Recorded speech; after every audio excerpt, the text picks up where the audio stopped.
We finally got a Pikmin game on the go. Pikmin 3 Deluxe is another Wii U port because Nintendo couldn't have been bothered to do anything original here. This video is more so going to focus on what's in quotes deluxe about the package, as it did a pretty decent look at Pikmin 3 on the Wii U not too long ago. I'll throw a card up for it. The biggest thing for me personally is the fact that the main story mode can now be enjoyed by 2 people. For someone who has a close brother with similar gaming interests, this is worth the $60 alone. There are sections of the story where only one captain is active. In these sections, player 2 controls a hologram, or a copy or something of them. I was really expecting player 2 to just sit there and watch. Story mode is great with 2 players, and it's such a great time. The story mode also has 3 save slots instead of 1 now. Now you can't say it wasn't worth $60. The only thing that I found finicky with 2 people is when a captain needs to throw another captain. Pressing Y will bring up a mini menu, and one of these will have a flag icon. This can make the captain that player 2 is currently taking control of follow the first captain. It's not bad once one gets used to it, but it still doesn't feel supernatural. There are times when a captain needs to get thrown on top of a ledge, so it's unavoidable. There are also difficulty modes now, which is very welcome. I'll post a chart from the Pikmin wiki here, but essentially,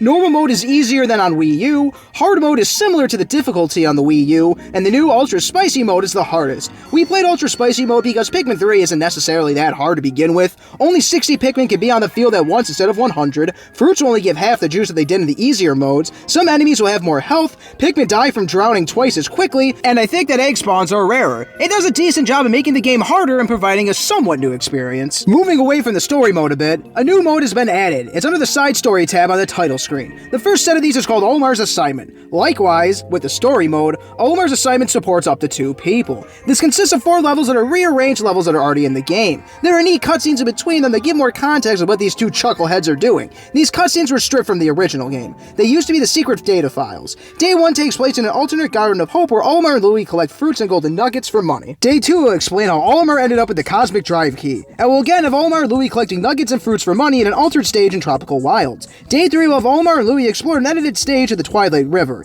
Do you know what they do here? You guessed it! Get money by bringing back fruits and golden nuggets. Day 4 will have Olimar and Louie explore the frozen tundra with the same goal as above. It ends with a cutscene that foreshadows Olimar getting attacked by the Plasm Wraith. Admittedly, this only took my brother and I about a half hour, and we effortlessly got all the platinum medals in all these missions. It is nice getting context as to why Olimar and Louie are here, and it helps explain some things in the story, such as the broken down Hokitate ship, and why Olimar stole the Cosmic Drive Key. Luckily though, it doesn't stop at Olimar's assignment. The other section, called Olimar's Comeback, has Olimar returning to the planet after the events of Pikmin 3 have transpired. Olimar's Comeback has 10 days instead of 4, and the winning conditions have much more variety to them. For example, on day 1, Olimar and Louie must grow 100 Pikmin.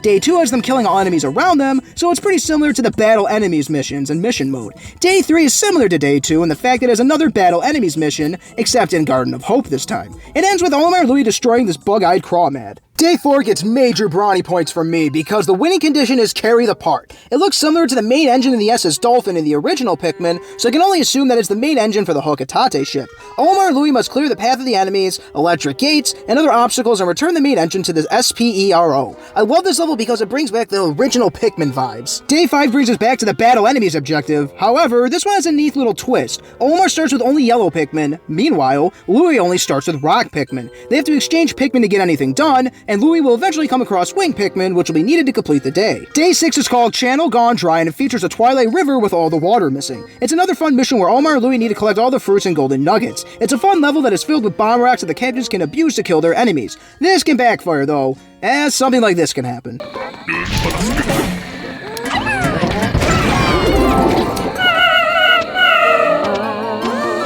Day 7 brings us a new objective, find Louie. This takes place in the Twilight River, but somehow all the water comes back in just a single day. Olimar and Louie will have to work together and raise each other using these scale mechanisms. There's a burrowing snagrid here, but my brother and I met up before fighting it, which just ends the level automatically. Day 8 takes place in the Garden of Hope, and we'll have Olimar and Louie collect fruits. It's fine, I guess, but I wouldn't be lying if I said that these levels are starting to blend now. Without some neat gimmick or new objective, there's just not much to say about this one. Day 9 has the captains carry back another ship part. This ship part is a reference to the Kronos reactor, which automatically makes me love this level. This probably is the best level in the entire side story missions. It takes place inside the tree in the Forbidden Oak stage. The player has to use rock and yellow Pikmin to clear all the electrical gates and crystals. The poor red Pikmin don't do much here, so they get sacrificed to the Candy Pop Buds. Bomb routes are sprinkled throughout the level again, so harder enemies can be taken out easily. Here we are, Day 10, the final day of Olimar's comeback. This takes place outside of the tree in the Forbidden Oak. It first clumps a lot of hazardous enemies together. Fire, water, electricity, and crushing crystals all occupy the same small space. One of these enemies will drop an item that resembles the repair-type bolt ship part. Then the captains enter the boss arena, and a golden Baldy Longlegs drops from the sky. I don't think it's any different from the original Baldy Longlegs, and it is very easy to defeat. It drops a ship part that looks similar to the analog computer in the original Pikmin, so more brownie points are in order. Finally, the final boss reveals itself. It's a golden hybrid of the shaggy Longlegs and the beady Longlegs. It has more hair than usual as well as giant-ass feet. It isn't too hard to beat or anything, but one should really be careful of its giant feet. It will destroy a whole horde of Pikmin in no time flat if you're careless. I guess it's cool that they gave this mode a final boss of sorts and everything, but it's essentially a reskin and retool boss from the main game. It drops the Nova Blaster when defeated, and that ends Olimar's comeback. It ends with a nice cutscene of Olimar and Louie taking off in the Hokatate ship, with the Pikmin wishing them a final goodbye. It could be argued that this edition is not crazy substantial, as it only took my brother and I about 2 hours for this section, meaning that it only took about 2.5 hours total. You know what though? Look at the content Pikmin has received in the past 5 years.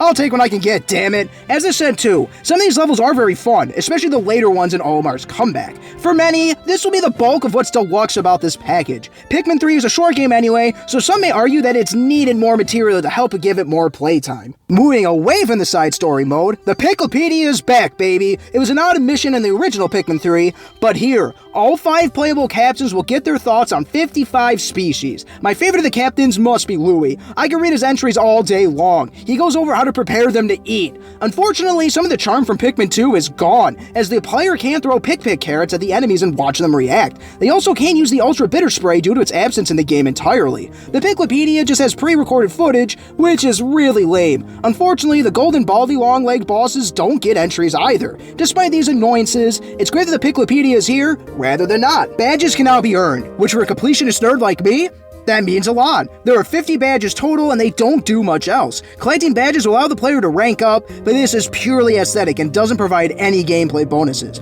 These range from collect a fruit in story mode to get 500 Pikmin flowers in story mode. Completing the badges, or I guess one could call 100%ing the game, took me around 25 to 30 hours. The worst of them is probably finding all 15 of these damn murals. Some of these are hidden pretty damn well. All the paid DLC from the Wii U version is included on the cart. It's a part of a 7-year-old game. It would be incredibly stupid if it wasn't. Mission mode also has a new feature called the After Hours mode, which will allow the player to collect all items after the time runs out. The catch here is that the new score won't be saved. It still gives the players a good opportunity to get the rest of the stage down and to give the rest of the items. Other than that, it's the same old song and dance as the Wii U version. And yes, I got platinum medals in all of these in single player and multiplayer because I am a loser. Bingo Battle also returns, but without online multiplayer, this didn't get much use for me. I more so played it to get the damn badges. There are plenty of quality of life changes from the Wii U version. The whistle radius is now so much larger. Speaking of the whistle, if Pikmin that are performing a task get whistled, they will stop in place for a second or two, then continue their task. This is to help players who keep accidentally whistling their Pikmin when they don't mean to. To have them join your squad, they will either need to be whistled twice or whistled for a long time. If the player picks up a data file, they won't be stopped to read it, unlike the Wii U version. This makes collecting these much less of a nuisance. If the player needs hints, Pikmin 3 Deluxe goes way overboard with these. There will now be screws in the ground on spots where a captain needs to throw another captain. This is pretty nice because captains don't get thrown as far as Pikmin do, and it sometimes took me several tries to get a captain up a ledge in the original. It is so much easier now because there is an object to lock onto. Speaking of locking on, this may be the single greatest quality of life change to Pikmin 3 Deluxe. When charging onto a locked on fruit, the captain will only send the minimum amount of Pikmin to carry the fruit.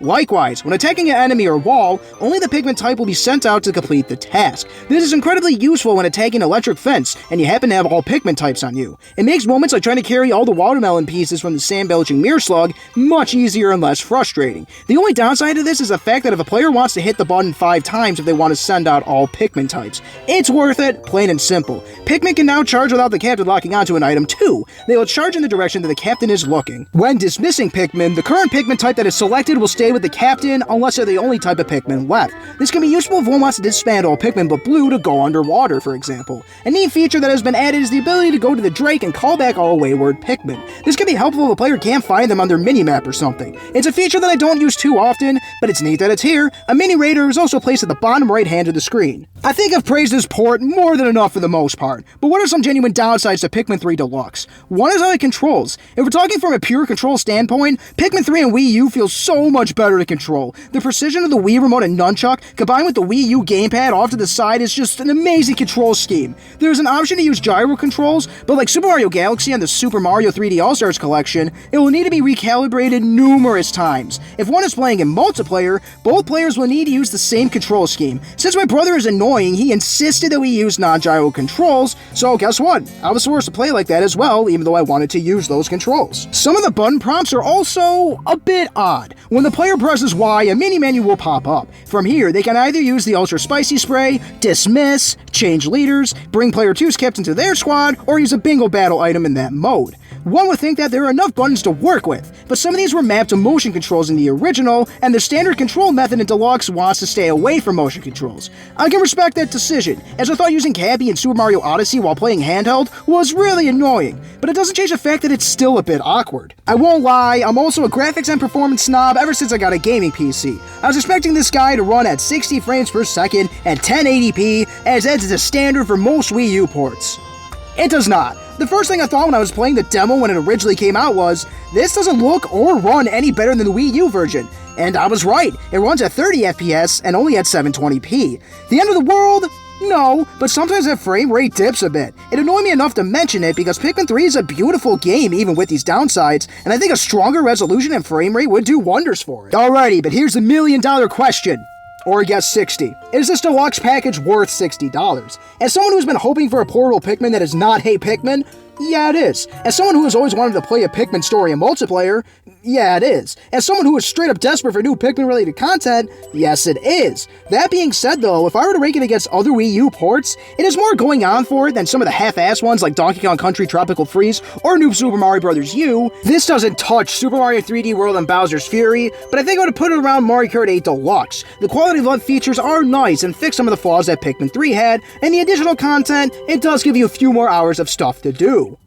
It will always vary from person to person. Some will think that there is not enough new content for the deluxe title or a repurchase. Some won't care about the portable or multiplayer play. Some will be turned off because the Wii U version control scheme is miles better. Between the new content, quality of life changes, badges to collect, portable and multiplayer options, Pikmin 3 Deluxe is my preferred way to play this gem. A strong 7 out of 7 from me. But Nintendo, did you have to charge $60? I mean, you know, the Wii U one is a Nintendo Select, so it's $20.